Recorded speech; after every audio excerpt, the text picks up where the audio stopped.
आप सभी को नमस्कार। और सिरोनी वाटरफॉल से हम डायरेक्ट अभी पहुंच गए हैं, जो कि बिल्कुल नज़दीक ही है, ज़्यादा दूर नहीं है। रास्ते में कोयम्बटूर से आते हुए रास्ते में ही है ईसा सेंटर पड़ता है। और ईसा सेंटर में जो ब्लैक कलर का जो शिव का स्टैचू है वो तो आपने देखा ही होगा। आते ही सभी क्योंकि लंच का टाइम हो रखा था तो सारे भूखे थे। तो ये सामने आपको जो ये हट दिख रही है, इनमें काफ़ी अच्छा खाना मिलता है। अगर आप यहाँ पे आओ तो आप इसको ज़रूर ट्राई करना। इकोनॉमिक भी है और ठीक भी बनाते हैं ये लोग। वैसे साउथ इंडिया में खाने का जो भी कोई कुछ भी खाएंगे आप तो क्वालिटी वाइज सब कुछ ठीक है। और ये देखिए हमारे किसान भाई ये फ़ोटो शूट करवाते हुए। तो यहाँ पे सभी जो है इनको ये जो बड़ा स्टैचू है ये इन्होंने अच्छे तरीके से देखा है। और स्टैचू के जस्ट आगे जो है ये एक छोटा सा सेट बना हुआ है।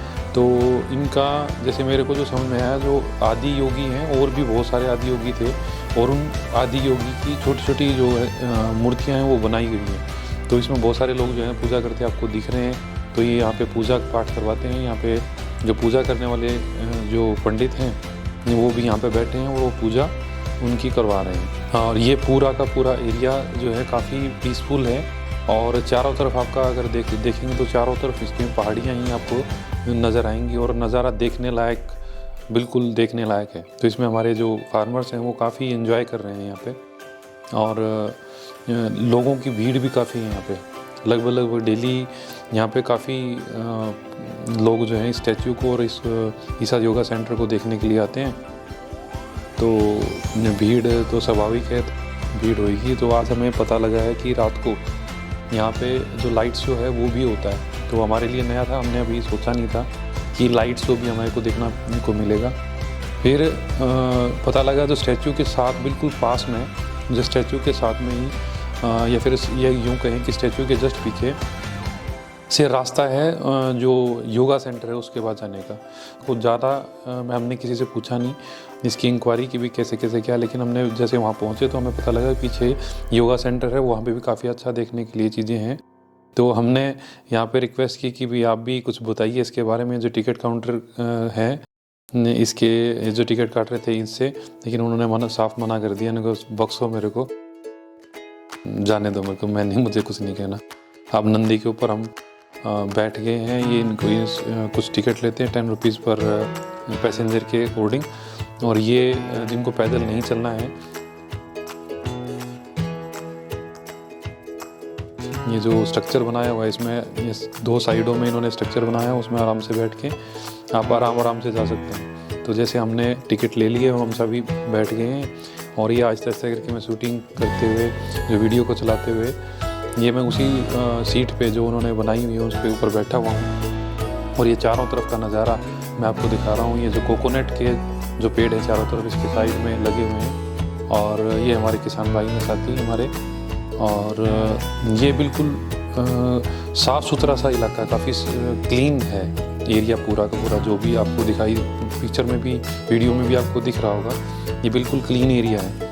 सफाई का काफ़ी अच्छे तरीके से यहाँ पे ध्यान रखा गया है। तो अभी यहाँ हम पहुँच गए हैं। तो यहाँ पे भी मतलब यकीन नहीं था कि इतनी बड़ी मार्केट होगी। यहाँ पे पूरा मार्केट सी बनी हुई है। यहाँ पे हर चीज़ आपको अवेलेबल हो जाएगी। वहाँ पे तो एंट्री लेवल पे शायद कुछ अलग है वहाँ पे, और उनके चार्जेस भी अलग हैं। और यहाँ पे डायरेक्ट जो गाड़ियाँ वहाँ अगर आती हैं, जो पार्किंग आपको दिख रही है बिल्कुल, तो यहाँ पे डायरेक्ट जो लोग आते हैं।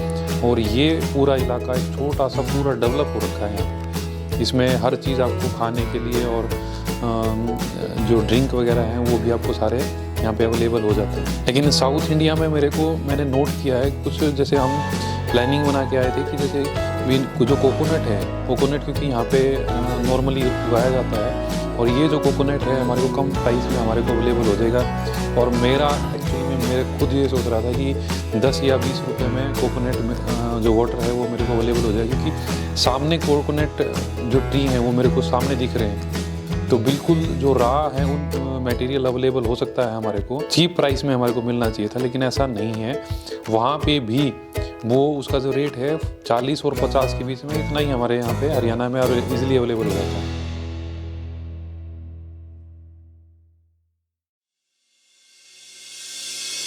ये हमारा एंट्री गेट आ गया है फाइनली। आपने पूरी वीडियो में अगर आप रेगुलर देख रहे हैं तो इसमें देखा होगा कि आपने यहाँ पे कोई भी एंट्री पॉइंट नहीं था।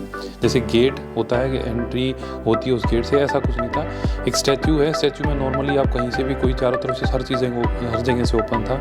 अभी ये जो फाइनल जो गेट है, जो मेन एंट्री है जहाँ से योगा सेंटर शुरू होता है, वो एंट्री ये है जहाँ पे ये जो आपको बड़े बड़े जो सांप हैं वो दिख रहे हैं।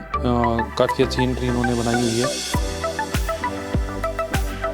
और ये एंट्री करने के लिए हमें अपना जितना भी सामान है वो सारा का सारा जमा करवाना पड़ेगा। जैसे ही हम एंट्री करेंगे, एंट्री करते ही थोड़ा सा हमारे को चलना होगा और उस चलने के बाद हमारे को अपनी जो चप्पल है वो चप्पल भी जमा करवानी होगी, वो जमा हो जाएगी। उसके बाद आगे हर जगह हमें नंगे पैर ही जाना है। एक बात और मैं आपको बताना चाहता हूँ कि नॉर्मली क्या है, कहीं भी आप टेंपल में चले जाएँ या कहीं पे भी चले जाएं, जो भी वॉरशिप का है, जैसे टेंपल हो गया, जैसे ईसा सेंटर हो गया, साउथ इंडिया के अंदर, तमिलनाडु के अंदर, अभी हम तमिलनाडु के अंदर हैं, तमिलनाडु के अंदर जो भी स्ट्रक्चर हमने देखे हैं जो वॉरशिप के लिए हैं, जो पूजनीय हैं, जैसे मंदिर हैं, वो सारे के सारे उनके अंदर भी और उनके सराउंडिंग में भी ब्लैक हैं। आगे मैं दिखाऊंगा जो भी हमने सारा कुछ देखा है वो सारा सिस्टमेटिकली दिखाऊंगा। जो मंदिर के अंदर जो भगवान रखे हैं वो सारे भगवानों की जो मूर्तियाँ इन्होंने वो ब्लैक बना रखी। यहाँ पे भी मेरे को वही चीज़ नज़र आ रही है कि जो नॉर्मली कोई भी स्ट्रक्चर है वो सारा का सारा जो अंदर रखा है वो सारा स्ट्रक्चर ब्लैक है। जैसे ही हम एंट्री करते हैं तो एंट्री पॉइंट पे हमें एक बड़ा सा एक स्नान घर आपको मिलेगा। उसके कुछ चार्जेस होते हैं स्नान करने के, वो आपको कपड़े देते हैं और उस कपड़े का चार्जेस हैं। जैसे ये रेड कलर के जो आपको कपड़े, भगवा जो कलर के जो कपड़े दिख रहे हैं, ये कलर आपको, ये कलर, इस कलर के कपड़े आपको दिए जाएंगे वहाँ पे, उसके वो चार्जेस लेते हैं। और उस कपड़ों में आप वहाँ पे नहा सकते हैं और आराम से वो जो मूर्ति बीच में रखी है जो आप देख रहे हैं उसको हाथ लगा के, ऐसा कुछ उन्होंने बताते हैं कि उसको हाथ लगा के ऐसे करके आप थोड़ा सा रिलीफ फील करेंगे। तो वो सारे लोग आपको दिख रहे हैं यहाँ पे ऐसे करके नहाते हैं। जो नहीं नहाना चाहते हैं, कोई कंपल्सरी नहीं है, जो नहीं नहाना चाहते हैं वो आगे चल सकते हैं। तो हम आगे मैं आपको दिखाता हूँ। अभी हम ये जो स्ट्रक्चर आपको दिख रहा है, जैसे ही हम एंटर करेंगे लास्ट में तो ये जो स्ट्रक्चर है आपको दिखेगा। एक और बात रही, जो दाएं बाएं कोई भी चीज़ था तो हमने किसी से पूछी नहीं, हम जो भी हमारे को दिख रहा था हम वहाँ पे उसको देख रहे थे। तो हमने ये स्ट्रक्चर दिखा वहाँ पे जहाँ पे लोग जा रहे हैं वहाँ पे। और फिर जो वॉलंटियर हैं, अब वॉलंटियर की बात मैं आपको बताता हूँ। जो वॉलंटियर हैं वो बिना किसी पे के, उनको पे नहीं होता है। जो कोई भी आदमी यहाँ पे आए और रहे और तो वॉलंटियर जो सेवा कर देना चाहता है तो वो दे सकता है। तो यहीं पे मेल और फीमेल, इसमें फॉरेनर भी हैं, वो सारे के सारे वॉलंटियर हैं, वो सारे आपको यहाँ पे सेवा करते हुए मिल जाएंगे। वो आपको डायरेक्शन दिखाते हुए और कैसे कैसे प्रोसेस होता है वो आपको समझाते हुए। अगर किसी को नहीं समझ में आ रहा है, वो एंट्री पे खड़े हैं तो वो आपको सारी चीज़ें जो उनकी गाइडलाइन है उसके अकॉर्डिंग आपको बताएंगे। तो हम भी यहाँ पे चले गए हैं। और एक और बात है, यहाँ पे तमिल जो लोग हैं जिनको इंग्लिश नहीं आती है, तमिल आती है, लोकल लोगों के लिए अलग बनाया हुआ है ताकि वो तमिल में समझ सकें, और अदर के लिए इंग्लिश लैंग्वेज में बनाया हुआ है। नॉर्मली एक और नोट करने वाली बात है, कुछ भी हो रहा है इसके अंदर, इस पूरे योगा सेंटर के अंदर जो भी कुछ एक्टिविटी हो रही है, कुछ भी चल रहा है, हर जगह वहाँ पे सतगुरु की ही आवाज़ है, रिकॉर्डेड आवाज़ है, वहाँ पे वही चीज़ गूंजेगी आपको। अब जैसे हम अंदर गए हैं तो यहाँ पे बैठने की जगह है, तो वो जो वॉलंटियर हैं वहाँ पे आए हुए हैं जो, वो हमारे को बताते हैं कि भाई कैसे कैसे क्या करना है। तो सिस्टमेटिकली बिल्कुल पीसफुल, और कहीं पे शोर, कीप क्वाइट का हर जगह आपको कहा जाएगा कि आप ज़्यादा शोर ना करें और जितना हो सके शांत रहें। तो वो आपको बार बार बताया जाएगा। और जो योगा में जो गाइडलाइन थी जो उन्होंने वो करवा रहे थे, हमने वो योगा किया। और ये नेक्स्ट मैं आपको बताता हूँ, हमारे को जो बताया गया कि जो वॉलंटियर हैं उनका रहने का अलग है और वो यहाँ पे फ्री ऑफ कॉस्ट रह सकते हैं और अपनी जो सेवाएं हैं वो वहाँ पे दे सकते हैं। जो उनका खाना और रहना शायद जो हमारे को बताया गया वो फ्री ऑफ कॉस्ट है। बाकी डोनेशन कोई देना चाहता है तो वो डोनेशन दे सकता है। अभी यहाँ पे एक बात और नोट करने की है, जितने भी आपको स्ट्रक्चर यहाँ पे देखने को मिल रहे हैं मैक्सिमम स्ट्रक्चर गुंबद आकार के हैं। और इस ये गुंबद आकार के जो स्ट्रक्चर हैं वो जो पुरानी हमारी जो टेक्निक है जो डार्ट टेक्निक हम हरियाणा में बोलते हैं, वो जो ईंटें हैं, टाइल ईंटें हैं, उनको ये चिपकाते रहते हैं। और इसमें कंक्रीट का और जो आयरन है, आयरन की जो रोड होती है जिसको हम सरिया बोलते हैं, उसका यूज़ नहीं होता है। और जो पुराने जो लोग हैं उनको सबको मेरे हिसाब से ये चीज़ें पता होगी। तो ये ईंटों से ये स्ट्रक्चर बनाए हुए हैं। तो ये सारे के सारे ये गुंबद आकार के और कर्व आकार के हैं। तो सबसे मेन जो इसमें हमारे को जो बताया गया है कि एक जो ये स्ट्रक्चर है इस गुंबद में, ये जो गुंबद आपको दिख रहा है, जो कंस्ट्रक्शन वाला जो ये पिक्चर मैंने यूज़ की है, तो इस जो पिक्चर आपको दिख रही है सामने, जिसमें सतगुरु जी भी बैठे हुए हैं और ये इनको जो कंस्ट्रक्शन जब हो रही थी तो उस कंस्ट्रक्शन टाइप कंस्ट्रक्शन जब कंस्ट्रक्शन हो रही थी तो कंस्ट्रक्शन टाइम की ये पिक्चर है। तो ये देखिए आप, यहाँ पे भी गुंबद आकार का एक है। ये जो गुंबद आकार का जो स्ट्रक्चर है, हमारे को बताया गया है कि यही एक सबसे मेन स्ट्रक्चर है और इसके अंदर शिवलिंग है। और ये शिवलिंग और ये जो पूरा स्ट्रक्चर है इस तरीके से बनाया गया है कि आपका जो मेडिटेशन है वो मेडिटेशन बहुत ही ज़्यादा स्पीड में हो। और ये बताया गया कि जो आप जैसे एंटर करोगे, एंटर करते ही जैसे ही आपने अपना स्थान लिया, आप बैठ गए, बैठते ही इमीडिएटली आपका ध्यान लग जाता है। तो अब हम जब गए इस स्ट्रक्चर के अंदर, तो ये जो स्ट्रक्चर है, इससे पहले एंट्री करने से पहले ही हमारे को ये जो स्ट्रक्चर है यहाँ पे, ये जो आपको दिख रहा है, जो एक आदमी है वो लेटा हुआ है, ये स्ट्रक्चर हमारे को मिला। और आगे भी जो मंदिर हम देखेंगे, कोई भी मंदिर है साउथ इंडिया के अंदर, वहाँ पे पुराना भी जो साउथ इंडिया के अंदर मंदिर है, वो उस मंदिर में इस तरीके के जो स्ट्रक्चर हैं आपको कॉमन मिलेंगे। कहीं पे बड़े मिलेंगे, ये स्ट्रक्चर आपको बड़ा दिख रहा है, बड़ा ही है ये। और आगे हैं छोटे छोटे स्ट्रक्चर भी आपको पुराने मंदिरों में आपको मिलेंगे।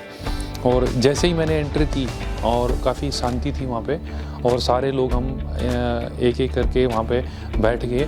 और जैसे ही हम बैठे, जैसे ही मैं बैठा और मैंने आंखें बंद की, इमीडिएटली मुझे अपने सिर के ऊपर एक प्रेशर फील हुआ। लेकिन मेरा दिमाग थोड़ा सा अलग तरीके से चलता है। मैंने जो मेडिटेशन है, शिव है, और जो ये जो स्ट्रक्चर आपको दिख रहा है, ये इस स्ट्रक्चर को, ये जो स्ट्रक्चर है, इस स्ट्रक्चर के अलावा मैंने कुछ और सोचना स्टार्ट कर दिया। जो हमारी जो ट्रैवलिंग थी उसके बारे में सोचना स्टार्ट कर दी। जो हमारी ट्रैवलिंग है, जैसे जैसे हम आए हैं, जो या कुछ और चीज़ें मैंने सोचनी स्टार्ट कर दी। और मेडिटेशन जिसको बोलते हैं वो मैंने बिल्कुल ज़ीरो कर दी। उसके बावजूद भी मेरे ऊपर वो प्रेशर एज इट इज़ था। तो मेरा जो कंक्लूजन है, वो कंक्लूजन ये है कि वो स्ट्रक्चर को ऐसे ही बनाया गया है कि वो प्रेशराइज है, वो कैसे मेटल से है या फिर उस बिल्डिंग की वजह से है, आपकी जो ब्रीदिंग है या फिर आपका जो सिस्टम है उसको मैनेज करता है वो सिस्टम। और वो एक पर्टिकुलर जगह पे आपका प्रेशर को फील करवाता है। अब वो क्यों करवाता है, क्या करवाता है, इसके बारे में मुझे कुछ पता नहीं है। और ये जो आपको नॉर्मली एक बात और भी है, कोई भी स्ट्रक्चर है, ये जो मैंने पहले बताया, जो डार्ट सिस्टम होता है हमारा, उसी से बने हुए हैं। और ये गुंबद भी, ये जो पिक्चर मैंने आपको दिखाई है, ये गुंबद भी उसी डार्ट सिस्टम से बनी हुई है। बड़े अच्छे तरीके से, साफ़ सफाई से, जैसे यहाँ पे ध्यान लगाते हुए दिख रहे हैं, बैठे बैठे दिख रहे हैं, इसी तरह से सारा कुछ सेम टू सेम है, कुछ अलग नहीं है। लेकिन जो स्ट्रक्चर की जो फीलिंग्स है वो मैंने आपको स्ट्रक्चर के बिल्कुल सामने ही ये जो नंदी बैल है यहाँ पे, ये आपको दिखेगा बिल्कुल एज इट इज़ काफ़ी। और ये नंदी बैल भी, नॉर्मली जो गायें हैं वो सारी की सारी, अपनी जो गायें हैं वो सारी वाइट कलर की होती हैं। मैंने आपको पहले भी बताया, कोई भी आइडियल होगा वो वाइट ही क्यों ना है, हमारी गायें वाइट से जानी जाती हैं। इंडियन जो काव हैं वाइट होती हैं या रेड होती हैं, ब्लैकिश काव नहीं होती हैं, ज़्यादातर होंगी लेकिन इतनी ज़्यादा हमारे नॉर्मल रूटीन में ब्लैक जो है वो नहीं है। लेकिन यहाँ पे कोई भी स्ट्रक्चर बनाएंगे, चाहे वो आइडियल होना चाहिए, कुछ भी है जिसको वो पूजनीय मानते हैं, जैसे ये नंदी की आपने बैल की देखी, ये भी ब्लैक है। और ये पिक्चर है, इसमें जो अवस्थाएं हैं, जैसे मेडिटेशन की जो अवस्था है, उसमें वो अवस्थाएं जैसे आँख खुली हुई हैं, कैसे कैसे क्या जो रिएक्शन होते हैं, वो कैसे जो है आपका जो तीसरा नेत्र है उसके ऊपर प्रेशर फील होता है। मेरे को जो समझ में आ रहा है, वैसे मैंने किसी से पूछा नहीं है, लेकिन मैंने इन मूर्तियों को, जो इनके हाव भाव हैं, इनको जो समझा है वही मैं आपको दिखा रहा हूँ, जो आपको नॉर्मली आप भी एनालिसिस कर सकते हैं। अब यहाँ पे क्या है कि वो जब मंदिर जो शब्द आ जाता है ना, तो मंदिर में क्या होता है कि आस्था जुड़ी होती है। और आस्था क्यों होती है? आस्था तभी होती है जो आपकी इच्छाओं को पूरा करने के लिए ही है। मेडिटेशन सेकेंडरी है, जैसे जैसे जो भी चीज़ है जो आपकी दिनचर्या जो ठीक कर दे, बस उसी के ऊपर वो है। तो इसी तरह से यहाँ पे भी ये जो स्ट्रक्चर बनाए हुए हैं वहाँ पे शॉप हैं, तो ये यहाँ पे ये मिल रहे हैं वहाँ पे, ये इनका सबका प्राइस लगता है। तो ये आपको ये जो पेड़ है इसके ऊपर बांधने और अपनी विशेष आपको करनी है, तो वो आपका जैसे नॉर्मली कोई भी आप करते हैं। ये आपको देवी करके है, यहाँ पे एक शिवलिंग टाइप का बनाया हुआ है, मुझे नहीं पता ना, मैंने ज़्यादा पूछा किसी से, लेकिन जो मेरे को दिख रहा है साफ साफ वो ही मैंने आपको बताया है कि ये एक जैसे शिवलिंग टाइप का है और शिवलिंग देवी टाइप इन्होंने इसको बनाया हुआ है। और जो प्रार्थना हो रही थी वो भी सदगुरु ही कर रहे थे, वॉइस जो है वो उन्हीं की थी, और वो बार बार जो है अपनी प्रार्थना में देवी जो शब्द है वो यूज़ कर रहे थे। जब हम वहाँ पे गए तो लेडीज़ क्या कर रही थी, दिए जला रही थी, और ये जो साइड में जो वॉल है इसके ऊपर वो भी दिए लगा रही थी। और नॉर्मली आप गए हैं या नहीं गए हैं वहाँ पे, तो एक चीज़ और है, वो वहाँ पे नीम के पत्तों का प्रसाद, जैसे आप उसको दर्शन करके बाहर निकलेंगे तो निकलते ही आपको जो वॉलेंटियर हैं उनके हाथ में प्रसाद होता है, तो वो प्रसाद आपको देंगे। उसमें नीम के पत्ते भी होते हैं और नीम के पत्ते खाने होते हैं। तो ये सतगुरु ही हैं, मुझे ऐसा लग रहा है कि ये इनकी जो देवी हैं वो पूजा जो कर रहे हैं। वहाँ पे जो मेल हैं और फीमेल हैं उनके स्नान घर जो है वो अलग अलग हैं। ये ड्रेसेस आपको मिलती हैं, उसके चार्जेस मैंने जैसे आपको पहले ही बताया कि वो 5 चार्जेस लेते हैं। और बीच में शिवलिंग की शिवलिंग बना हुआ है, और इस शिवलिंग के आसपास ही बैठ के और आपको उसकी पूजा करनी होती है। तो ये बड़े बड़े स्ट्रक्चर आपको बनाए हुए हैं। जो मेल का स्ट्रक्चर है वो एंट्री करते ही है, और फीमेल का स्ट्रक्चर है उसको थोड़ा बैक साइड में प्रोटेक्टेड स्ट्रक्चर है, मतलब वहाँ पे नॉर्मली कोई ऐसे जा नहीं सकता, सो ओनली फीमेल ही वहाँ पे दिखेंगे। और एक बात और भी है, जो यहाँ पे लंबे टाइम से हैं और जो जिन्होंने ये टीचिंग ली है वो अलग अलग तरीके से, कुछ तो ऐसे थे मतलब कुछ अलग तरीके का योगा, मतलब बिल्कुल सिकुड़े हुए पड़े थे, अपने पैर वगैरह बिल्कुल उन्होंने तोड़ मरोड़ रखे थे वो लंबे टाइम तक। ऐसा नहीं था कि भाई 5 मिनट 10 मिनट, वो मतलब घंटों तक, मतलब 10 मिनट 20 मिनट तो एक छोटी सी बात होती है। जब हमने एंट्री की थी और जब हम बाहर आ रहे थे वो उसी पोजीशन में लेटे हुए थे। तो ये जो पोजीशन है, ये जो पिक्चर है, इसमें योगा करते हुए पीछे आगे पीछे आपको दिख रहे हैं, ये जो इसमें बिल्कुल जेंटल तरीके से, लेकिन वो जो हमने देखा वहाँ पे नॉर्मली हमने योगी होते हैं वैसे वहाँ पे बहुत सारे लोग वहाँ पे थे। और इनका एक एंट्री के जैसे हम जब अपने जो चप्पल वगैरह हैं, जो हमारे शूज़ वगैरह हैं वो जमा करवाते हैं, तो वहाँ पे इन्होंने एक सेल काउंटर रखा हुआ है। और ये जितनी भी चीज़ें हैं जो शिव से जुड़ी हैं या फिर आपके पहनावे से जुड़ी हैं, जैसे ये जो वॉलेंटियर हैं या फिर ये जो योगा शिविर में आए हुए हैं, ये जो योगा कर रहे हैं, ये ड्रेसेस हैं, वो आपको सेल काउंटर में मिल जाएंगी और आप उनको ख़रीद सकते हैं। और कॉटन, जो ऑर्गेनिक कॉटन बोल के उनको सारा बेचा जाता है। Price no doubt, price normal market से प्राइस बहुत ज़्यादा हाई मेरे को लगे। हर चीज़ जो है जो नॉर्मल प्राइस होता है उससे, जबकि कंट्रोल रेट पे वो बिकनी चाहिए। एक नॉर्मल जो प्राइस होता है उस प्राइस पे वो चीज़ बिकनी चाहिए। अगर हमें नॉर्मली लगती है कि वो 500 की है, तो बल्क में अगर खरीदते हैं और इतने लोग आते हैं तो उसको कंट्रोल करना चाहिए। लेकिन वहाँ पे एक जो प्राइस होता है उस प्राइस टैग से भी ज़्यादा का प्राइस पे वो सारी चीज़ें सेल हो रही थी, जो कि मेरे को थोड़ा सा नेगेटिव लगा। और ये अगर आप जाएंगे टोटल ओवरऑल जो था काफ़ी अच्छा स्ट्रक्चर बना हुआ है, वाद विवाद जुड़े रहते हैं सारी चीज़ों से, और काफ़ी जो है इसमें सुप्रीम कोर्ट में भी केसेस इनके चले हैं, तो वो एक अलग टॉपिक है। लेकिन अगर आप यहाँ पे आते हैं और कोयम्बटूर आते हैं, तमिलनाडु आते हैं, तो ये एक बहुत अच्छा स्पॉट है घूमने के लिए, जो आपको बहुत सारी चीज़ें सिखाता है। आपको मेडिटेशन करना, सबसे मेरा जो फील्ड है, मेरे को जो लगता है जो मेडिटेशन है वो सबसे ज़्यादा इम्पोर्टेंट है। आप अपने आप को कैसे इम्प्रूव कर सकते हैं और कैसे कंट्रोल कर सकते हैं अपने आप को, आपके विचारों को और आपकी बॉडी को फिट रखने के लिए। वो मोटिव कुछ भी हो सकता है, लेकिन ये ज़्यादा मेरे लिए इम्पोर्टेंट है। और ये आज की जो विजिट है हमारी यहाँ पे लास्ट विजिट है, हमारे को रात हो गई थी यहाँ पे और लेट नाइट हम यहाँ पे वापस जो है कोयम्बटूर में तमिलनाडु एग्रीकल्चर यूनिवर्सिटी में जाना है, तो वहाँ पे हम काफ़ी लेट पहुँचे थे। वो और भी है जो लाइटिंग जो है वो मैंने वीडियो आपकी पहली ऑलरेडी शिवा की डाली हुई है। और ये जो जब हम बैठे लाइटिंग पे तो हमारे को कुछ पता नहीं था ना, हमने कोई वीडियो देखी पुरानी, लेकिन डली हुई है मेरे से पहले भी लोगों ने डाली हुई हैं। मैंने कुछ ऐसा कुछ देखा नहीं था, मैं मजाक में कह रहा था ऊपर से लाइट आएगी और यहाँ पे लाइट शो शुरू हो जाएगा, और वास्तव में वो लाइट शो शुरू हो गया। ये बड़ी थोड़ा सा मेरे लिए थोड़ा सा फ़नी था। तो जो मैं बता रहा था एक्चुअली वो स्टार्ट हो गया। कहाँ गए हैं और सब भी आप तक ये सारी बातें पहुँचाएंगे, और जुड़े रहने के लिए, देखने के लिए आप सभी का धन्यवाद।